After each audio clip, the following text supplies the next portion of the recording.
Okay, recording is in progress. Session is on GPS for beginners, and this is a presentation that will be given by Tim Orr, who has developed a rather nice presentation, I think. So I will let Tim go ahead and take. Tim, you're in charge. Okay. Okay. I call this presentation GPS for beginners. I have a reason for doing that. Way back, I got started doing radio programs. And one of the things that happened was that in those days, if you did classical music programs, which I did a 5-hour slot on a radio station, and one of the things that everybody did was you read stuff off the back of the album jackets. One day, somebody came to me and said, look, he said, you need to understand something is when you start popping off about all the wonderful things about this, that, or the other composer or piece of music that you're reading off the back of an album, you need to appreciate the fact that there is almost certainly somebody in the audience who knows 1,000 times more about that composer and about that piece of music than you will ever know, and you're just making yourself look stupid. So try to confine yourself to simpler things. So as I say, I call it GPS for beginners. And of course, what it's all about is finding longitude and latitude today. I had done a previous presentation about the longitude problem and was asked after I did that to do a new presentation on the subject of how we use GPS.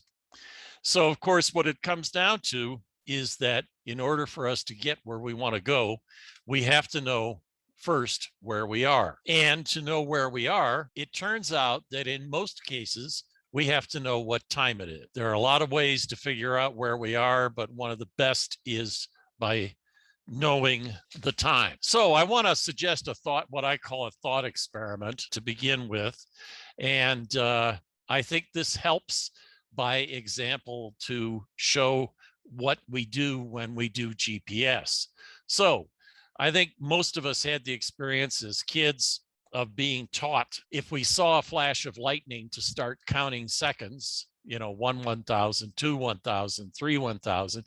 And then when we heard the thunderclap, we said, okay, now we know the distance away because the speed of sound is probably about more or less 1,100 feet per second. So we could multiply the number of seconds by the speed of sound, and we would have a fairly decent idea of how far away that lightning had struck. The problem was, of course, is that if we were in the house with the shades drawn, we might see a flash against the window shades, but we didn't know where that lightning was.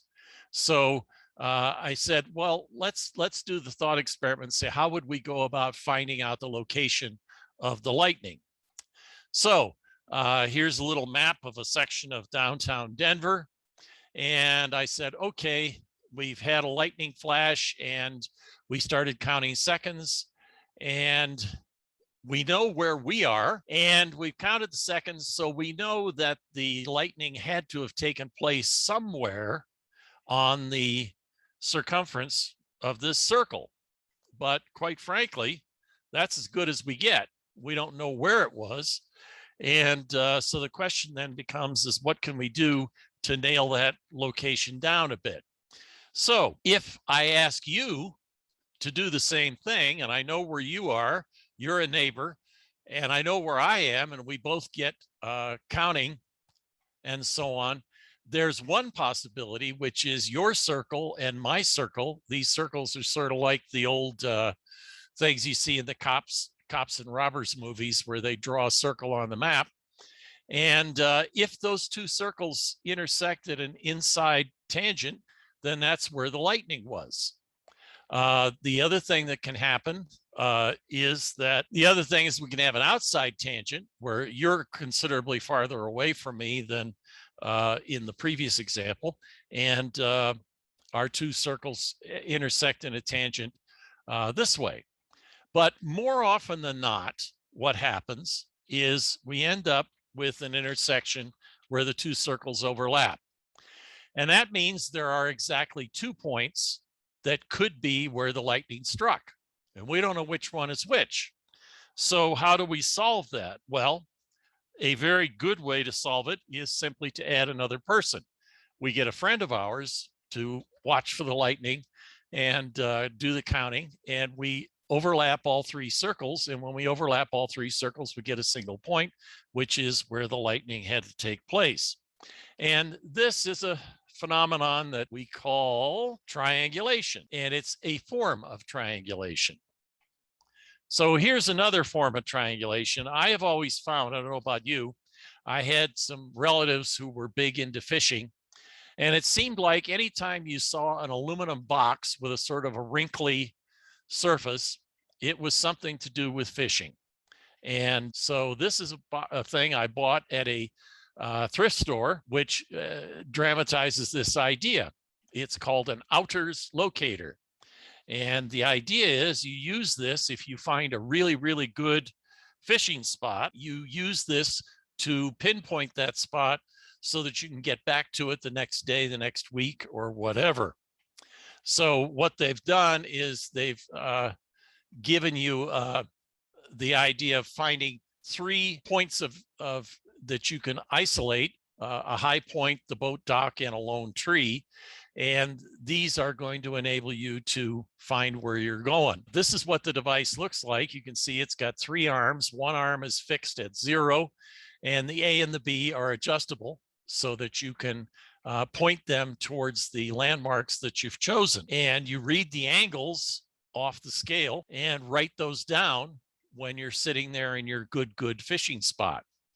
So the next day when you want to come back, you set up the device again, and you head out from the dock until you've got all 3 of those points lined up with the device. And you can see here, they've even given you a nice little point in the center to sight over and put a notch in each of the arms so that you can line up your landmarks with these arms. And you know, this is another form of triangulation. Triangulation has a long history. During the Blitz, the Luftwaffe sent out radio beams from Germany towards England, and they had 2 different ones. And the planes had radio equipment that enabled them to tell when they were in between the 2 radio beams. And then what they would do is if they deviated, the signal would change and they would be able to get back on the beam, whence comes that term, on the beam. And then they could calculate their speed, ground speed, and time of departure, and they could figure out when they were approximately over the target in Britain. And if they could not see because of weather or because of blackout setup and so on, they would then let go their bombs, and in some cases they got lucky and hit the targets. And it worked actually remarkably well for them. Unfortunately, the thing that happens with triangulation is it really only works well on a flat surface and over relatively short distances. If you get on an oblate spheroid of the size of the Earth, you know, with a 4,000 mile diameter or radius, it's not going to work at all well. We know, for example, that as ships sail away from us, they appear to disappear over the horizon. And the last thing to go is the tops of the masts. Or if they're coming towards us, the tops of the masts are the first thing that we see. And so we know from this that, contrary to what some folks say, we know absolutely the Earth can't possibly be flat, because if it were flat, the ship would sail out and then suddenly it would vanish. But instead, it gradually sinks below the horizon. This also is turned to good use on board ship by putting a lookout in a crow's nest up on the top, because he can see farther over the edge, so to speak, of whatever is happening there. So this all says to us, no, the Earth is not flat. And what are some other evidences of that? Well, we learned early on what a solar eclipse is by looking at the position of the moon over time. They figured out eventually that a solar eclipse had to be the result of the moon getting in between the Earth and the sun. And we could look up at the sun and see that it at least appeared to be circular, and that the shadow of the moon, when it came across, appeared to be circular, and that those slices as it came in and left were also circular in nature. So we knew at least that these things were at least circular and probably spherical. Same thing when we looked at lunar eclipses, where the Earth comes between the sun and the moon, and we see that the shadow on the moon is itself circular as well. A first practical use of this was made by a Greek mathematician, Eratosthenes, in 200 BC. He knew of a place in Egypt called Syene, which is modern day Aswan, and that there was a time once a year when the noonday sun, and I should stop and define noonday sun. Noon is when shadows are shortest. It is not when shadows necessarily disappear. It's just when they get shortest. Before noon and afternoon, they're longer. Well, but at Syene, what happened was the shadows disappeared altogether. And in fact, there was a deep well in Syene. And on equinox day every year, you could actually see all the way to the bottom of this deep well because the sun would shine straight down the well. And in the bargain, there were no shadows. But on that same day, when the shadows were shortest up at Alexandria, they did have a certain length. So what Eratosthenes did, assuming that the Earth was at very least circular, said, okay, I know the distance between Syene and Alexandria, and I know the length of the shadow, and I can use the angle of the shadow to figure out the size of the Earth. And he made, interestingly enough, I am told that in order to find out the distance between Syene and Alexandria, he actually paid a guy to pace off that distance, which was some 600 miles. Imagine that. But in any event, he was able to calculate the circumference of the Earth and came up with something on the order of 24,899 miles, which is actually quite close to being the actual figure. We don't know for absolutely certain because his use of measurements in those days is very different from ours, but the principle was sound.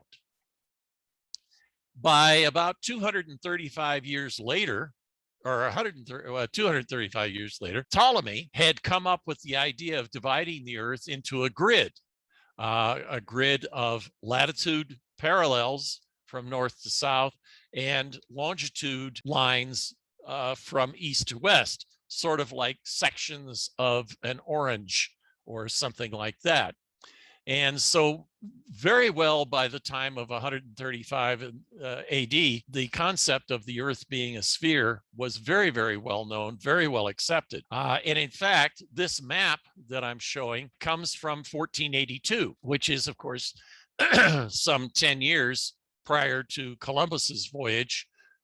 So the idea that nobody knew that the Earth was a sphere and everybody thought the Earth was flat was quite untrue, and quite untrue for a very long time.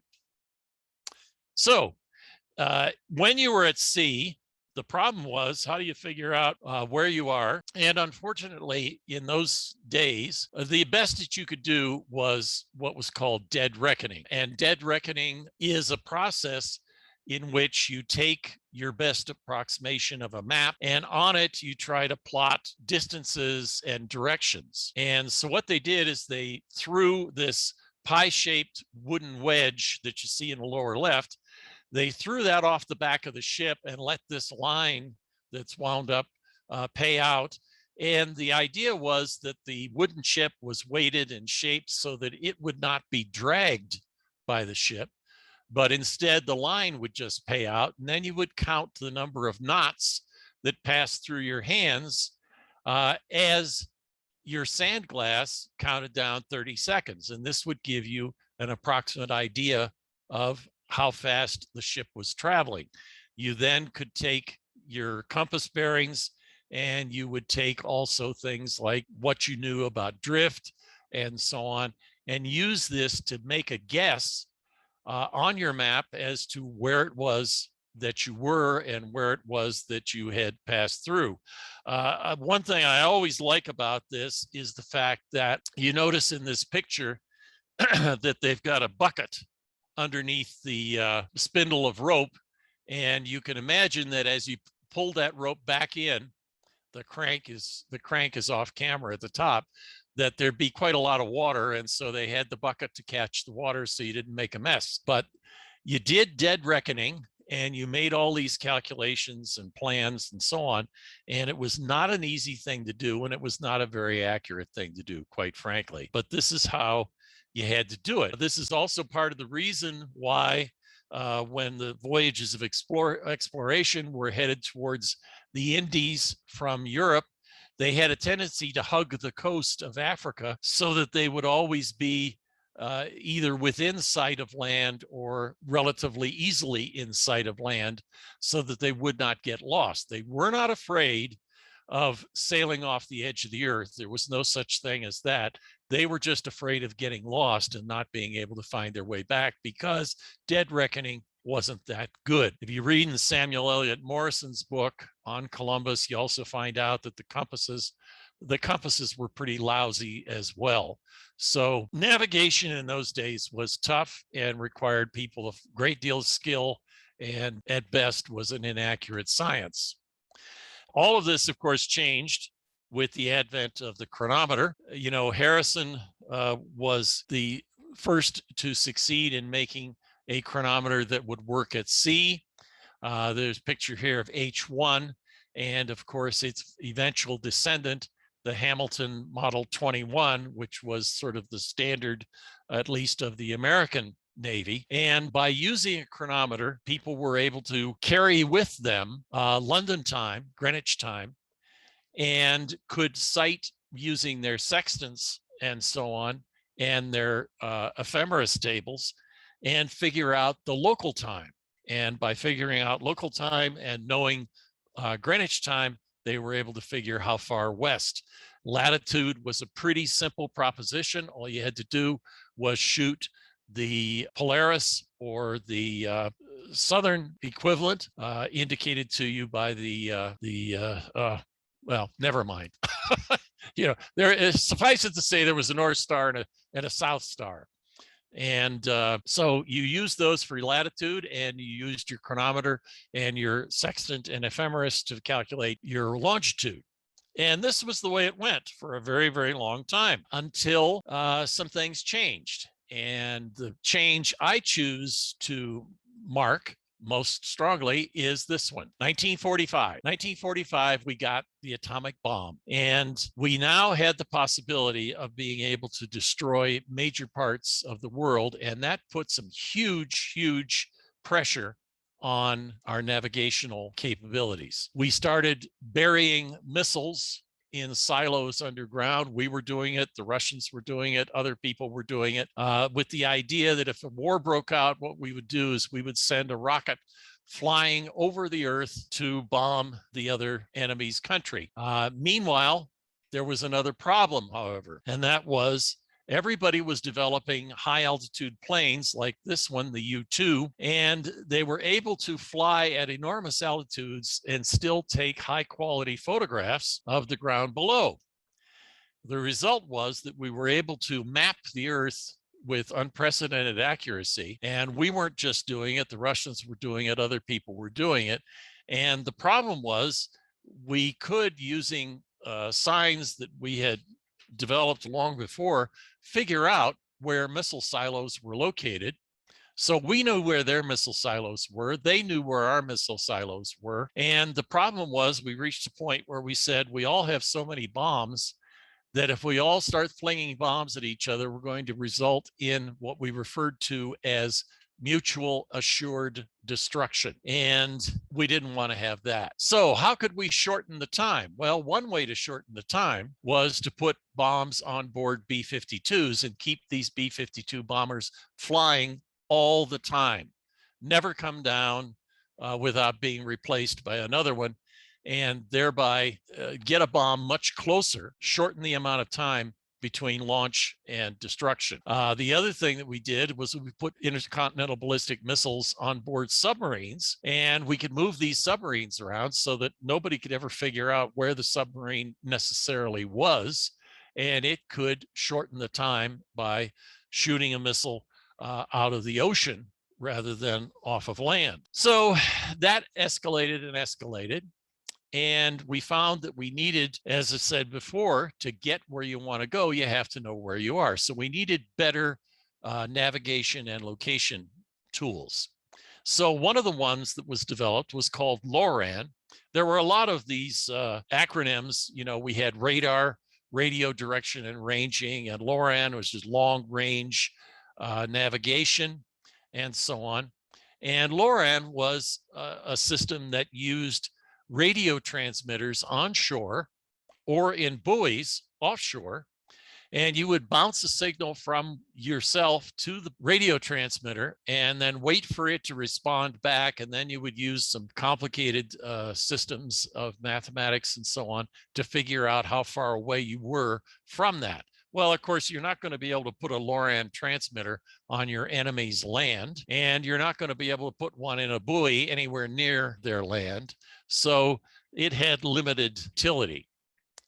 But then in 1957, something happened again, and that was Sputnik, first man-made satellite to orbit the Earth. And, you know, we sometimes have to stop and remind ourselves about this kind of thing and say, wait a minute, up until Sputnik, there were no man-made satellites orbiting the Earth. They just did not exist. And Sputnik sent radio signals back to Earth constantly. And there were a couple of guys, a couple of scientists in this country who were listening to the Sputnik radio signals, and they noticed something, and that was that the frequency of the signal changed. As Sputnik was approaching their position, the signal seemed to increase in frequency, and as it went away from their position, it seemed to decrease in frequency. But they knew good and right well that couldn't be the case, because there was just this one transmitter on board Sputnik, and it couldn't be changing at the transmitter. Well, they realized it was the Doppler effect, much like when you have a train blowing its whistle approaching you. As it comes toward us, the pitch of the whistle goes up, and as it goes away from us, the pitch of the whistle goes down. And they said, well, that's interesting. We can use the Doppler effect to determine whether Sputnik is approaching us or going away from us. And what was the really brilliant flash of insight was, wait a minute, if we knew where Sputnik was, but we didn't know where we were, say we were in a ship at sea, for example, we could use Sputnik Doppler effect to tell us where we are. When we're on the ground, we know where we are, so we don't have that problem. But if we were at sea, we could use a rotating satellite to tell us where we are. And that, of course, was the genesis of what subsequently came to be called Global Positioning System. And today, the Global Positioning System has a minimum of 24 satellites above us at all times. Actually, there's considerably more than that. They have spares in case one of them goes down. They also have spares in case one of them needs to be retired for some reason or is damaged or something like that. So there are all these satellites above us constantly moving about. And the red dot on the globe below, of course, represents us. So each satellite is constantly transmitting at least 3 pieces of information. Its name, this is who I am, this is the exact time that I have given to me by a couple of atomic clocks that I have on board my satellite. And most of them do have at least 2 atomic clocks on board. And this is my position. This is where I am.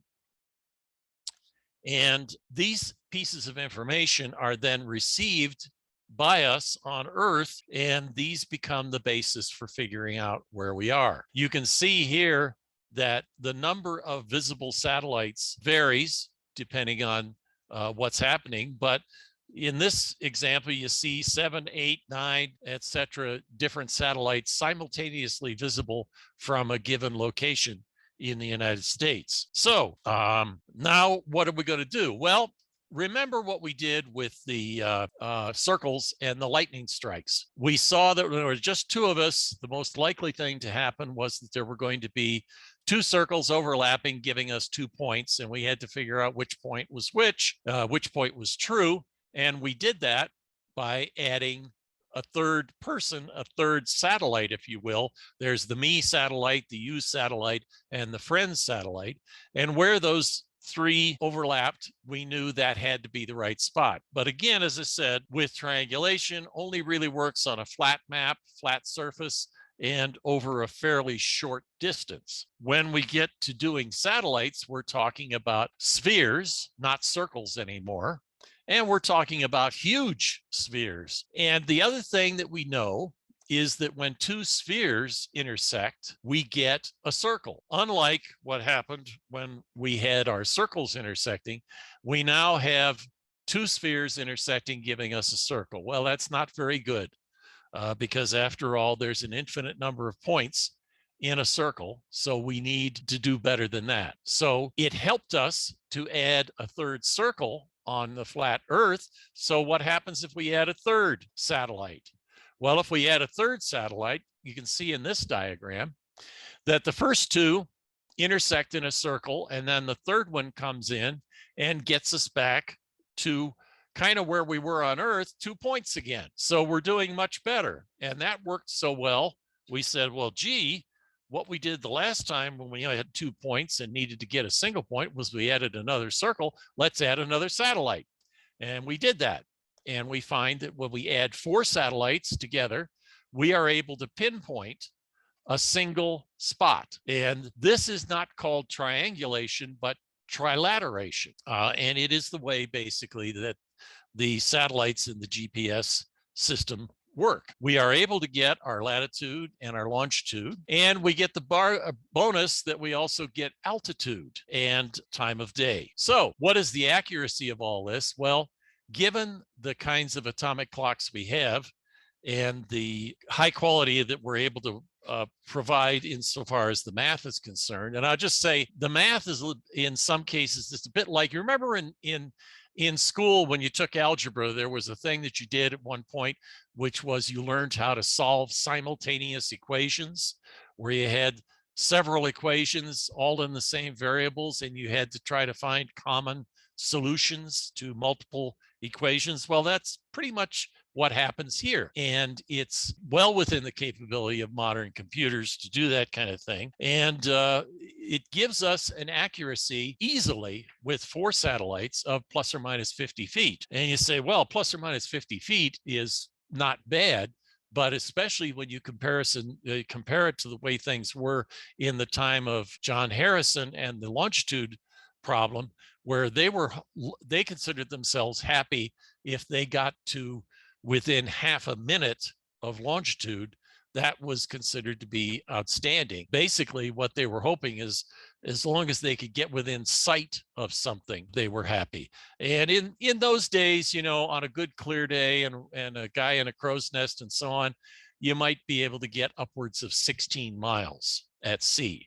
So 50 feet or less is stupendous. So before 1983, this was so good that we deliberately downgraded the accuracy of it for military reasons. In other words, we didn't want the Russians to be able to locate our stuff within plus or minus 50 feet. So the accuracy of the data was downgraded deliberately to prevent that from happening.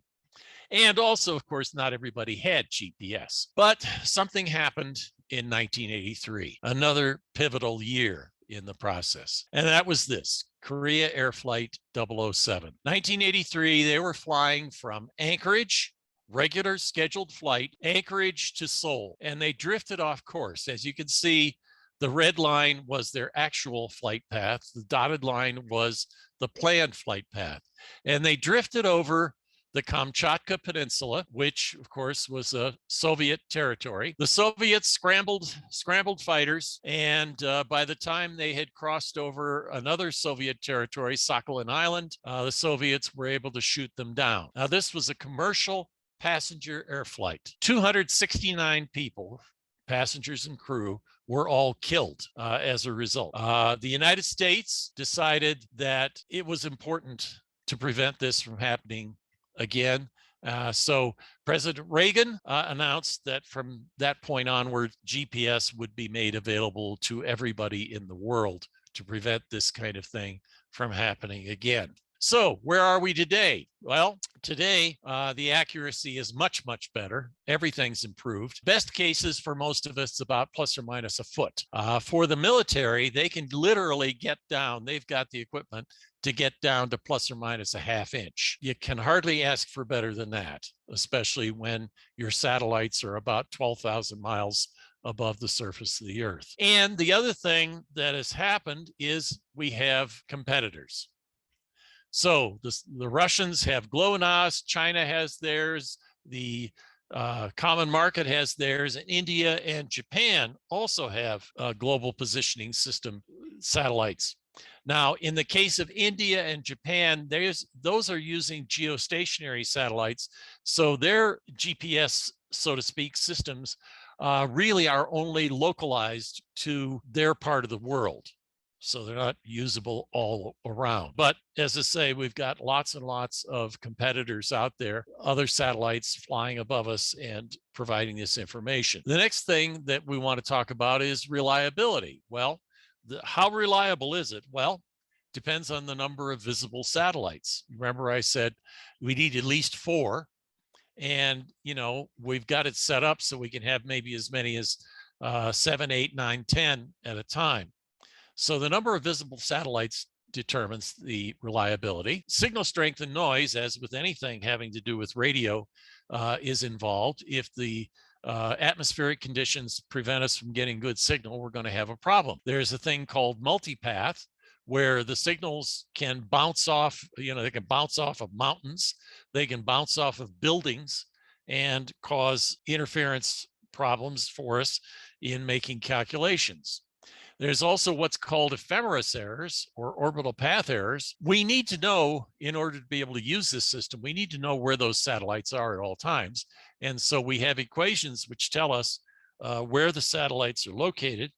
And those equations are subject to error as well. The accuracy of the atomic clock plays into it. If the atomic clocks are not exactly on time, why, they will cause an error. And the accuracy of the clocks on the ground that receive these signals influence the situation. Even Einstein comes into this. The theory of special relativity basically says that because of the speed of the satellite as it flies around the Earth, its clock is actually slowing down by 7 microseconds per day. And the theory of general relativity says that because the clock is 12,000 miles approximately away from the Earth, the gravity is less, and that causes the clock to speed up by 45 microseconds a day. The result is that it's about a net of 38 microseconds a day of inaccuracy because of relativity, and that amounts to about 7 miles per day. So we've got to take into all those things into consideration in order to try to give us an accurate result. So we come up with, for most of us anyway, not in the military, we come up with what we call hacks. What are hacks? Hacks are things you do to get around stuff. And so one of the hacks is so-called assisted GPS. In other words, if you have a cell phone, we know very, very well where the cell towers are located. So we can use the known location of the cell tower to help improve the GPS on our phones. We discard obvious errors. You do these calculations and you get multiple solutions. Well, if one of those solutions says that your location is, I don't know, say 2 miles below the surface of the Earth, chances are you can discard that one as saying, nah, that's not going to be right, so I don't have to worry about that. You can use the Earth itself as one of the spheres in your trilateration calculations. That can be done. You can get arrival times more accurately from the cell system than you can from the transmission itself. Remembering that if the cell tower transmits the time to you, the cell tower is so close that any inaccuracy as a result of the distance between you and a cell tower is negligible. You don't even have to worry about it. The cell phone time is continually being corrected by communication with the cell towers. And so you get something like this. This is off my iPhone. If you're looking for this, you look in the app called Extras, and you'll see there's one called Compass. And so when you hit Compass, this is what I see. And it shows me my compass bearing, but it also shows me latitude and longitude and the elevation where I am at this given moment. And it's 1 second of longitude, which is roughly 15 feet accuracy on the cell phone. Now, our friend from chapter 21, David Gies, sent me this picture from a GPS, a standalone GPS that he has. And this is kind of nice, this Garmin unit. You can see it shows the location, latitude, longitude. It shows the error, plus or minus 11 feet. And you can see on a close-up of the screen, it shows you which 4 satellites are actually being used to determine the location. And it shows us that there's about a dozen satellites visible at that particular time, but that is chosen those 4 in order to give us the location. We use this thing for all kinds of stuff nowadays. Just a few things to point out, but aviation, environmental concerns, navigation at sea, public safety and disaster relief, rail, recreation, roads, highways. You see the fire trucks there. I think it's interesting. I had a friend who ran a florist business. This was a long time ago. And when they had to deliver flowers to an address, oftentimes up in the mountains, if they couldn't figure out where it was that they were needing to go, they would call the fire department, because the fire department always knew where everything was. And so they would get directions from the fire department as to how to get to deliver the flowers. And they said that the fire department guys were always very, very pleasant and happy to help out. Now, a member of chapter 21, Larry Funk, suggested, he says, I've got an even better way. He says, here's what you do. He says, you send your delivery driver over to the fire station and have him park out front. And then you call in a fire alarm at the place where the flowers are supposed to go. And he says, you have your delivery guy follow the fire trucks. So aside from that being illegal, but that's kind of the way Larry's mind works. He has these innovative ideas. In the field of agriculture, I interviewed a farmer in Indiana a number of years ago, and he said he had GPS on every single one of his plows, seeders, sprayers, harvesters, and so on. He wasn't quite at the point where he was willing to turn those pieces of equipment loose with no drivers, but he said he could see a difference in the amount of, say, fertilizer that he needed to use, because he would make his turns and so on using the GPS, and he actually saw a savings in the amount of fertilizer used. And he was absolutely convinced that this was going to save him a bunch of money, and that eventually he was going to be able to turn these pieces of equipment loose with no drivers. They're also used in agriculture for mapping soil productivity and things like that, so that you can figure out which amounts of fertilizer you need to use on which parts of the farm, and so on and so forth. And also mention that police, of course, as we know, use GPS. If you make a phone call to 911 using your cell phone, they will use GPS to track back as to where that call was made from, even if the call is cut off. So lots and lots and lots of wonderful uses for this system today. And I think, we're going to see even more in the future. But it all comes down to something that I think is very telling, which is that, when we were doing dead reckoning, we measured the number of knots that passed through our hands in 30 seconds. When we did longitude via chronometry, we had to know the time. And even before that, when Eratosthenes was trying to calculate the circumference of the Earth, he had to know that it was noon by measuring the length of shadows. And so the consequence of all this is that we needed to know the time. And in that line, NASA just announced this about a month and a half ago. It is a new atomic clock. It's called a deep space atomic clock. You can't tell, they don't have anything here for scale, but this is basically about a 1 foot cube. So if you think about it as a foot on each side, you're about right. And this is lighter, smaller, and has about 50 times the accuracy of currently available atomic clocks. And one of the things they're hoping it will be useful for example, is if we fly to some place like Mars, we have a problem that as we get close to Mars, we have to use what amounts to an old-fashioned LORAN system, where we send a signal all the way back from where we are to Earth, and then we wait for Earth to respond, and then that's how we determine our position. That could take like 40 minutes round trip. So there have high hopes that this will be able perhaps to bounce the signal off of Mars and greatly reduce the amount of time that is involved in calculating position. So that's something that we soon will see coming. But the common thread here is, as in all things, time rules life. Tempus vitam regit is the slogan of the National Association of Watch and Clock Collectors. And as in life, so in navigation, time rules life. So I will stop there, and I will endeavor, if anybody has a question, I will endeavor to try to answer.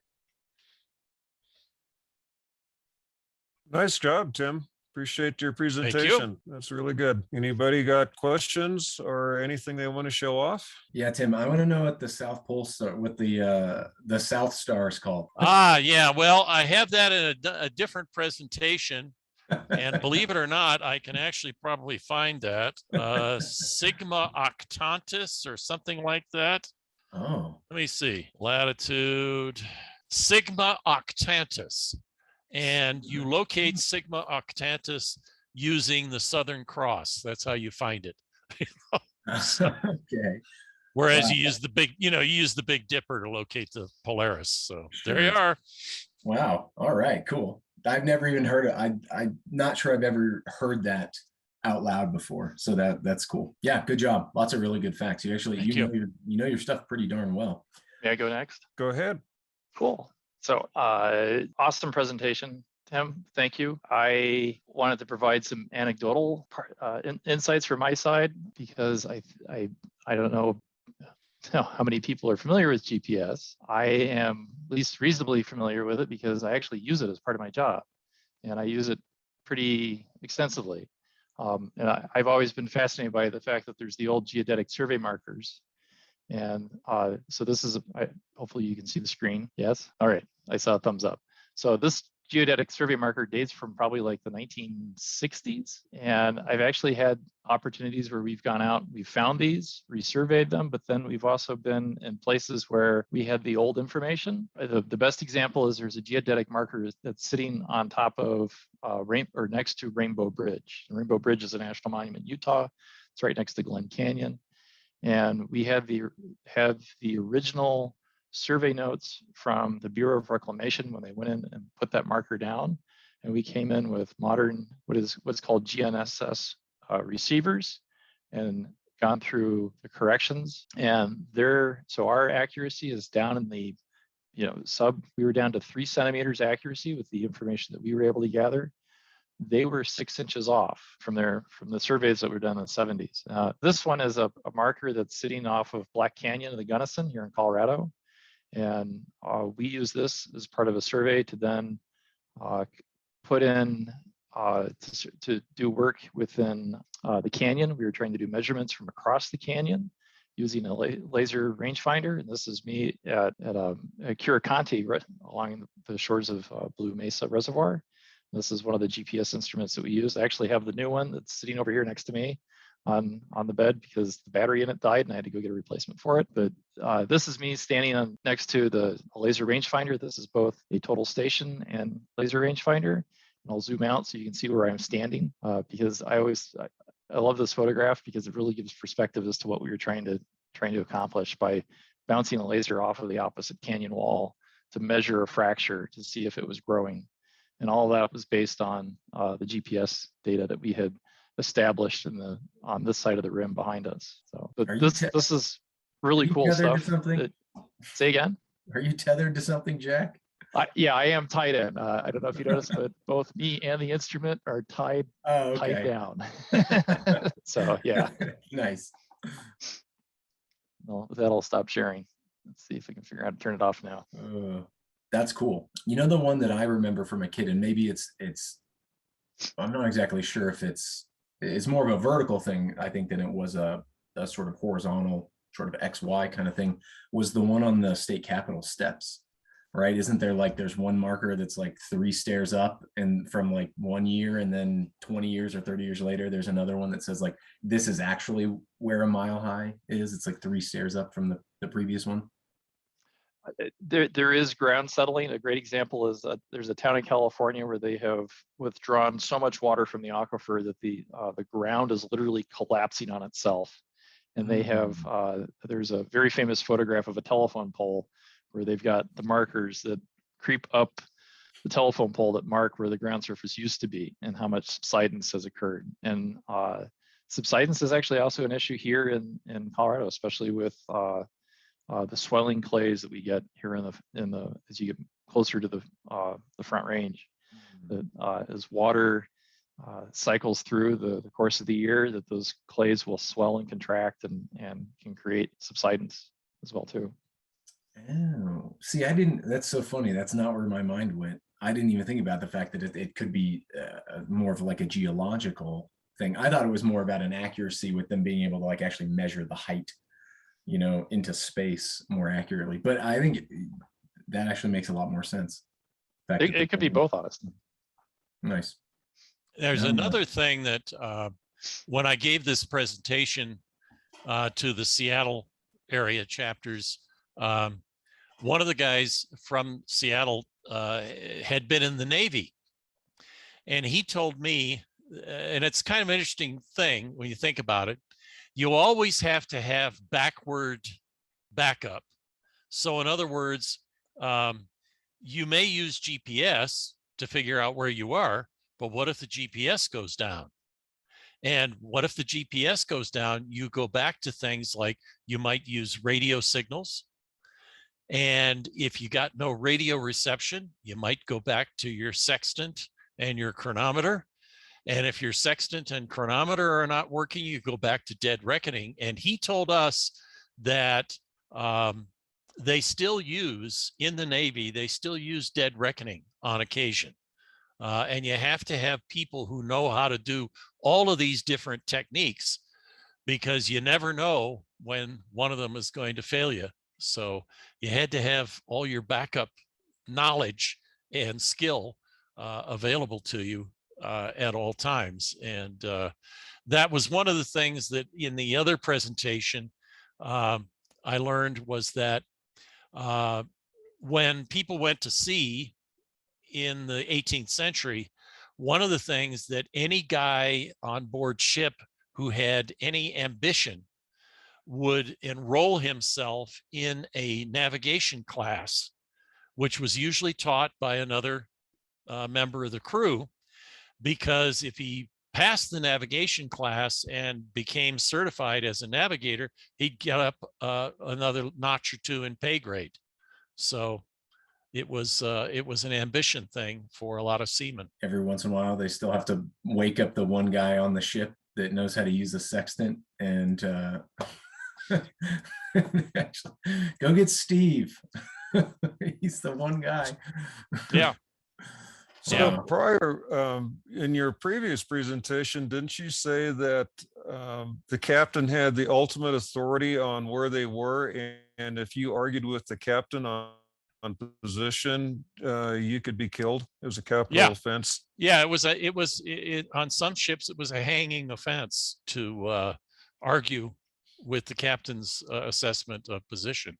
It didn't happen very often from what I understand, but that was how seriously they took their position information, because they didn't want to have any arguments, because they didn't want to have any mutinies. You know? What was the story of the ship that was trying to make it around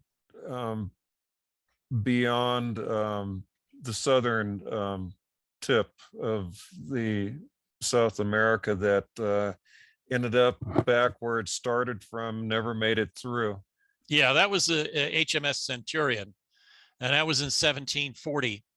And Centurion was going to go through the Straits of Magellan. This is recounted in a number of different sources.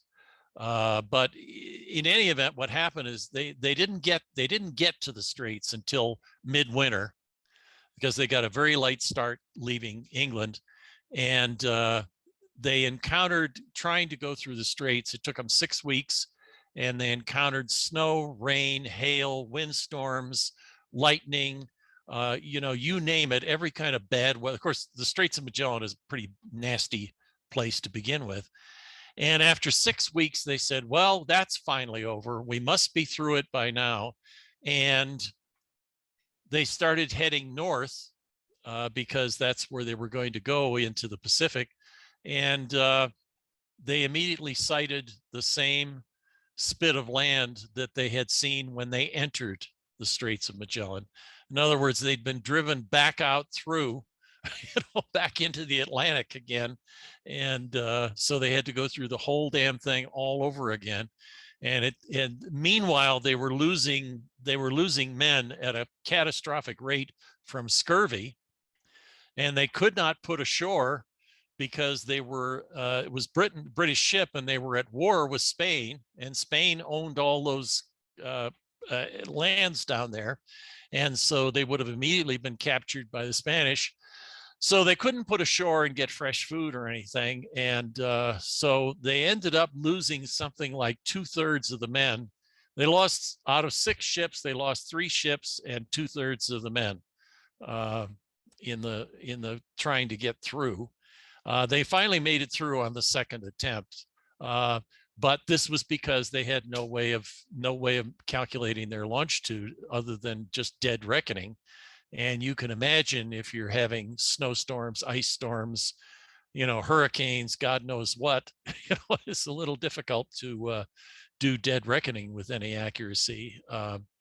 And ironically, the HMS Centurion had carried Harrison's H1 on a test trip, something like 5 or 6 years before this horrific voyage in 1740. And Harrison had made a short trip from Britain to Portugal, and to test out whether or not the chronometer would work, and it did. So they had an accurate chronometer on board that ship at one point. One of the other things I love about backup is that it was fairly typical for ships in those days to carry no fewer than 6 chronometers, just because you never knew, somebody was going to drop it, somebody was going to forget to wind it, it was going to just break, so you had to have lots and lots of backup. So, and the presumption of all of this navigation is that you can actually see something that you can time against. Yes. And that's not always a guaranteed. Like I say, you can imagine going through the Straits of Magellan with all they were dealing with. They didn't have a chronometer, but even if they'd had one, trying to deal with all these storms and rough seas and whatnot, and try to get some kind of sighting on the sun would have been very difficult, very chancy. So Jack, when did you first start using GPS as part of work? Honestly, I started using it when I was in graduate school, but those were much more simple instruments that I use now, those are much more simple instruments then than what I am using now. What I'm using now is much higher quality, higher grade information. And so it's very, very different.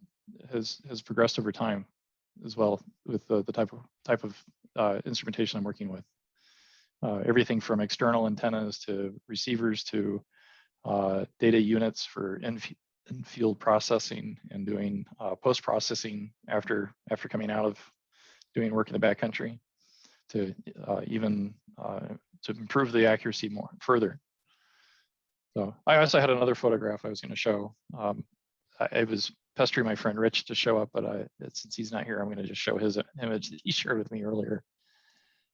And so he got an octant, and so that he would have something to mount his Hamilton 23 in for a display piece. And the octants were used by the bombers, the bombing crews in World War II, and this is the World War II issue chronograph. And this is actually a piece I'm very much looking out for a Hamilton Model 23 that I can afford. And they tend to go for some reasonably good money. And one of the things that I like about it, it's the only, as far as I know, it is the only mass-produced American-made chronometer during the 20th century. So I'm not aware of another one. I know Waltham made chronographs, but I don't think they made them in what would be considered a mass manufacturing capacity. Now, how is this different from the Model 22? The Model 22, I believe they're both based on the same underlying movement. This has a chronograph module attached to the back. I see. So I think that's the only difference between the 22 and the 23. The 23 has an elapsed time function built into it. And so there's the seconds hand for the time, and then there's the chronograph function, which has the sweep seconds hand, and then a elapsed minute timer here. I was looking at a Waltham chronograph mechanism that Bill Tapp had recreated out of from scratch at his shop last Saturday. I was out there with his widow and son looking at things. So they did have them, but I don't know that they got any military contracts for it. Mostly what you see are a lot of long genes. Yeah. The military seemed to rely very heavily on the Swiss for chronographs, and I think it was only the advent of World War II and the uncertainty of being able to get watches out of Switzerland during the war that they really relied on the American manufacturing to produce military-grade timekeeping devices. I know that I have, I think, an Elgin stopwatch and maybe a Hamilton stopwatch. Yep. They're just stopwatches, not time and elapsed time indicators. Yeah, as far as I know, Hamilton's the only one for both World War II and World War I. Although I don't think Hamilton made, I don't think there were chronographs were American chronographs during World War I, but I know that there certainly were the Swiss chronographs that were used by the Corps of Engineers and the other ordnance department issued watches. So I thought I would go ahead and try and do a screen share from my iPad. So we get into a little bit of high accuracy chronometry. Here I got a stack of rack mount quartz and cesium beam things. Cesium beam clocks are, what we generically call atomic clocks. And I'm going to highlight the Omega stuff. Okay, well, I was going to show off a little bit of some Omega products. This watch is a quartz watch. It was not the first quartz watch that Omega had developed, but it was the highest accuracy early quartz watch that they had developed. It has a non-temperature compensated crystal oscillator in it, good to about 1 second a month. And that is the most accurate at the time that anybody had gotten with quartz. And so you see the round quartz crystal on there is kind of large.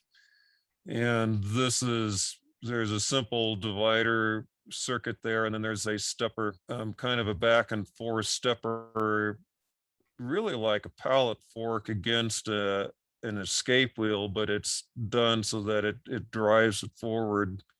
Terminal capacitor, and these were also certified at an observatory. So there was, one of these few observatory graded quartz watches, and they were, pitched as something that you could use at sea. And Jacques Cousteau and some other famous explorers did use them, but I think about the same time that these came out, Casio or Citizen was able to have a cheap quartz watch out that rivaled the accuracy and kind of took the steam out of the market space for them. But these were offered in some solid gold dress versions with fancy dials and a couple different movement sizes. This is the earlier one, and then they came out with a slightly smaller but nearly identical looking watch, and they have their little 14 karat gold badge with the serial number of the movement on there, and the bezel around the top is also 14 karat gold. I'll stop sharing. Anybody else want to jump in? We never got into anything about, I bought a comparing watch from Bert Talbert before he died, and we never even got into anything about that. But there was a guy on the NAWCC message board was wanting to set up some kind of a clock for his home standard, wanted to have a standard in his house. And he was talking about buying a ship's chronometer to do that with. And of course, we had to point out to him that even if he did that, he was going to have a comparing watch to make it work, because you certainly weren't going to pick up the chronometer and take it from room to room, when you were setting your other clocks. And so comparing watches became very important, in addition, because you had your chronometers below decks almost always, and you're obviously going to make your sun sightings above deck. And so it was necessary to have something to essentially transport the correct time from one place to another. It would have been kind of hard to have that chronometer held up, the big chronometer, Right. while you're trying to you have to have some little guy holding it for you. Yeah. Well, yeah, the gimbals would be fighting you all the time. You'd need to use a mirror. The mechanical marine chronometers is another area that we could spend endless sessions on, and they really struggled to get them to operate under all temperature conditions in terms of accuracy. And there's always this mid-temperature correction challenge that they had. And you see all kinds of really crazy auxiliary pieces added to balances to try and, compensate for all the temperature variations.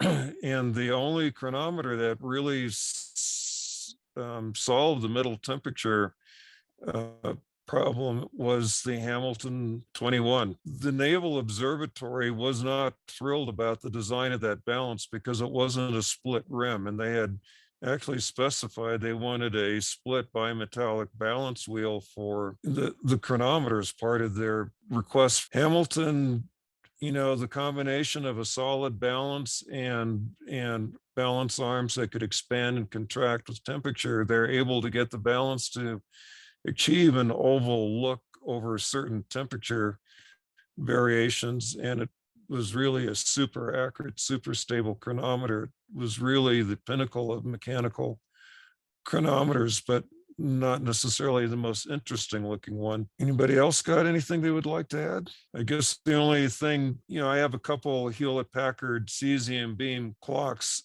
and these use the vibration of a cesium stream in a tube to generate time, and it can generate an accurate frequency, I guess, and it's good for like 10 to the minus 13th in terms of accuracy.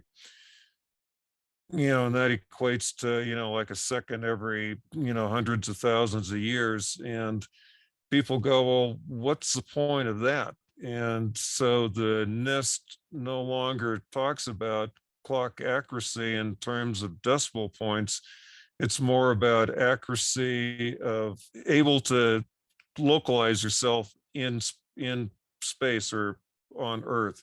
So, they now say this clock will allow us to locate ourselves within X fractions of an inch. And that's how they specify time accuracy now. Anyway, a little random bit of trivia. Anybody have any suggestions for future meetings, topics? So at this point, I guess I can go ahead and pull the plug on the meeting if we're ready to call it a day. But So, yeah, I don't have any good ideas for topics. Although I would like to say just how much I enjoyed Tim's presentation. It was phenomenal. Thank you. Yeah, I really appreciate Tim willing to do this. Joshua is asking where he can find a copy of this.